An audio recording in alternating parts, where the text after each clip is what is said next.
ब्रह्मरूपमादिमध्यशेषसर्वभाषकम्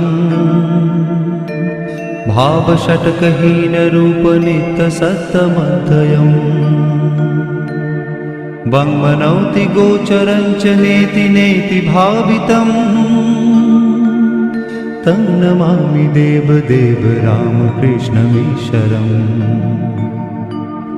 आदितेयविहरं शूरारिदैत्यनाशकम् साधुशिष्टकामदं महिषुभारहारकम् सत्मरूपतत्त्वकं युगे युगे च दर्शितम् तं नमामि देवदेव रामकृष्णमीश्वरम्। सर्वभूतसर्गकर्मसूत्रबन्धकारणम्